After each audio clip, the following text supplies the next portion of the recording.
Hello friends, today we will discuss the Rowlatt Act in detail. We will talk about when the Rowlatt Act was introduced, for what purpose it was introduced, and how Indian nationalists fought with it. After that, we will discuss Satyagrah movement of Gandhiji. We will discuss the Jallianwala Bagh tragedy. And finally, we will see when the Rowlatt Act was removed and why it was removed. So first of all, let's see why Rowlatt Act was passed. The connections of India's Rowlatt Act are connected with the First World War. So let's see what were the connections. First World War started in the month of July 1914. Britishers were heavily involved in the First World War, and in such a time, to suppress the Indian revolutionary activities, they made an act called Defence of India Act 1915. It was an emergency criminal law which meant that Britishers are stuck in a wartime emergency situation, and in such a time, to handle any kind of criminal and terrorist activities, they met some harsh methods. Defence of India Act 1915 was implemented from start of First World War till 6 months after the end of World War. First World War was over in November 1918. Britishers knew that Defence of India Act will be removed in 6 months now. They were worried that after the removal of the Defence of India Act, it would be very difficult to control Indian nationalist and revolutionary activities. That is why a committee was formed under Sir Sidney Rowlatt, whose task was to evaluate political terrorism in India, especially in Punjab and Bengal.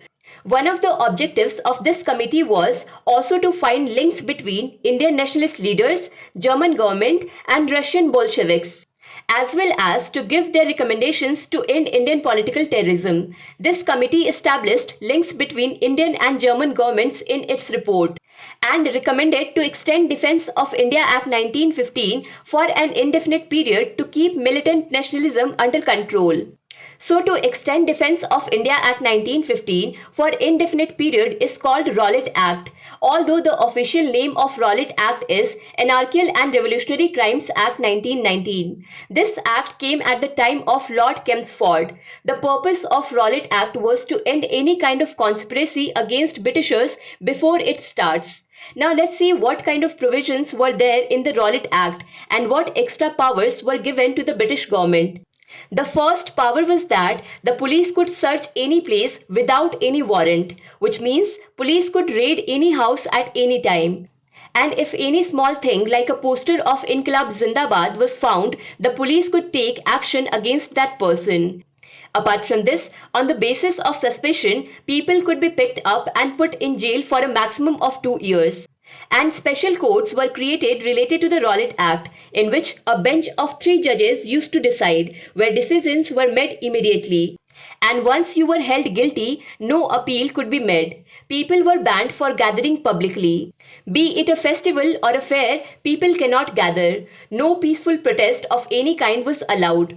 Now let's see how Indians reacted to the Rowlatt Act. First of all, the Indian members in the Viceroy's Council resigned in protest of the Rowlatt Act and left their seats. And some prominent names among them are Muhammad Ali Jinnah, Mazhar ul Haq, Madan Mohan Malviya and B.N. Sharma. A wave of anger ran in the minds of common people regarding the Rowlatt Act. Gandhiji decided that he would fight against this act in a peaceful way. Gandhiji started the Satyagrah meeting in Bombay on February 24, 1919. Satyagrah meetings were held at various places. And after that, the next phase of Satyagrah started when on April 6, the whole country went on a strike. Everything was happening as Gandhiji had planned. But only then the news came from Amritsar that Punjab's big leaders Saifuddin Kichliu and Dr. Satyapal have been taken away by the police. This was the news of 9th April.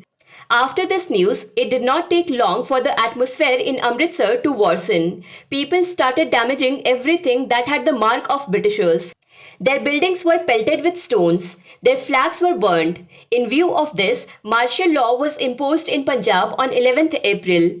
and the responsibility of Punjab was given to General Dyer. But unaware of all these things, on April 13th, people of Amritsar and its surrounding villages gathered in Jallianwala Bagh on the festival of Baisakhi. After hearing the news of gathering of 10 to 15,000 people together, General Dyer ordered his troops of open firing, in which thousands of unarmed people were killed. This mass massacre is known as Jallianwala Bagh tragedy. Gandhiji was very disappointed with this violence spread in the country, especially in Bengal, Punjab and Gujarat. People did not do Satyagrah in a peaceful way and fought there. This thing hurt Gandhiji a lot. That's why on 18th April 1919, Gandhiji withdrew the Satyagrah movement. 3 years later, on the basis of the reports of the Repressive Law Committee in 1922, the Britishers themselves withdrew the Rowlatt Act. At that time, the Viceroy was Lord Reading. Write in the comment box and tell us how you like this video. On Bookstawa channel, videos are available on many more history topics. If you like this video, then do not forget to press like button. Share this video with your friends on Facebook and WhatsApp. Subscribe to Bookstawa channel to keep watching more such videos. Thank you so much for watching Bookstawa.